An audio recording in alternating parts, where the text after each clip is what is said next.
বিভিন্নভাবে আড্ডা দিই।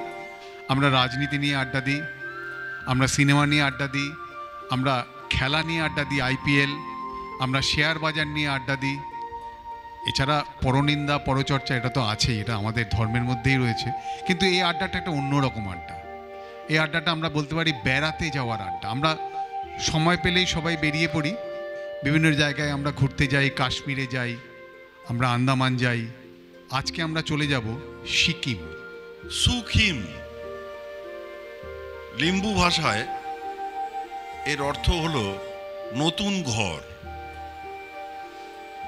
তো প্র্যাকটিক্যালি বাঙালি পর্যটকের কাছে সিকিম তো নতুন ঘর বটেই। সিকিম কিন্তু বাঙালির কাছে অত্যন্ত একটা প্রিয় গন্তব্য। প্রতিবেশী রাজ্য, একেবারে ওভারনাইট জার্নি ট্রেনে করে চলে যাওয়া যায়, ফ্লাইটে গেলে তো সেদিনই পৌঁছে যাওয়া যায়, খুবই কাছাকাছি।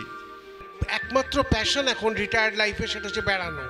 সেইটাই আমি একটা কোথাও জায়গা পেলাম, বিভিন্ন জায়গায় আমি আড্ডা মেরে বেড়াই, কিন্তু এই প্রথম ট্রাভেল নিয়ে যে আড্ডা এক্সক্লুসিভলি, এটা আমার কাছেও জীবনে প্রথম হলো যে শুধুমাত্র ট্রাভেল নিয়ে আড্ডা বসলাম। কাশ্মীর আমরা আলোচনা করেছিলাম, বিভিন্ন টাইম আছে, তার বিভিন্ন রূপ আছে। সিকিমেরও কিন্তু আছে।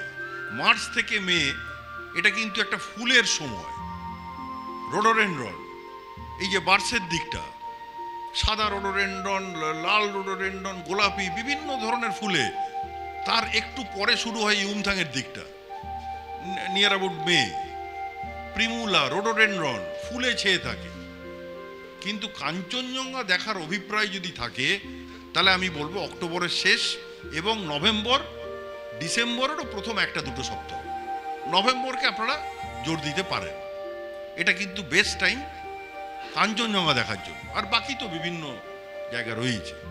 এটা একটা কমিউনিকেটিভ মাধ্যম। কেউ কবিতা লিখে নিজেকে প্রকাশ করে, কেউ গল্প লিখে প্রকাশ করে, কেউ প্রবন্ধ লিখে প্রকাশ করে।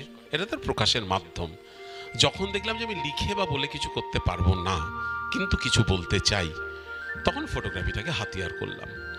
ফটোগ্রাফিটাকে যদি বলেন যে কোন বিষয়ের, ভিজুয়াল আর্ট তো বটেই, আমাদের ললিত কলা মানে ফাইন আর্ট বলতে যেটাকে বলা হয় ললিত কলা, তার মূল তিনটে স্তম্ভ। একটা হচ্ছে স্কাল্পচার মানে ভাস্কর্য, আরেকটা হচ্ছে পেন্টিং চিত্রকলা, আরেকটা হচ্ছে ফটোগ্রাফি। ফটোগ্রাফির একটা ডিভিশন আজকে ট্রাভেল ফটোগ্রাফি। আর্টের জগতের একটা বড় দার্শনিক ছিলেন জন বার্জার বলে, তার লেখা হয়তো আপনারা অনেকে পড়েছেন বা পড়বেন, না পড়লেও পড়ে নেবেন। তার একটা কথা আছে যে তুমি যেটা দেখছো সেটা ফটোগ্রাফি নয়, তুমি যেটা দেখতে পাচ্ছ না সেটা ফটোগ্রাফি।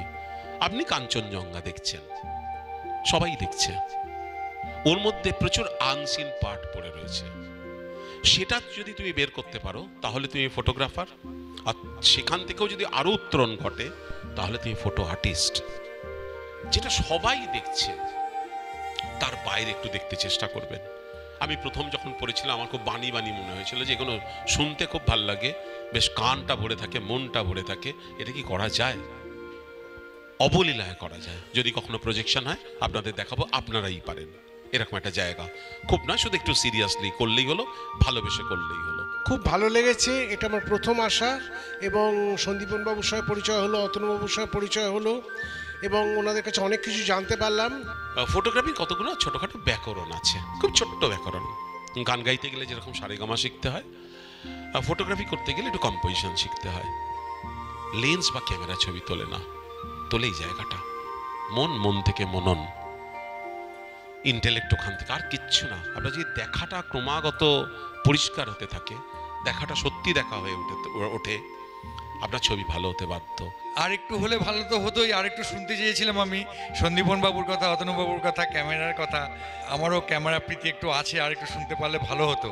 আজকে তো আরও ভালো লাগলো, কারণ দুজন যে বক্তব্য রেখেছেন আর কি, দুটো ডিফারেন্ট অ্যাঙ্গেল থেকে, একজন ভ্রমণ নিয়ে, একজন চিত্রগ্রহণ নিয়ে, খুবই ভালো লেগেছে আর কি।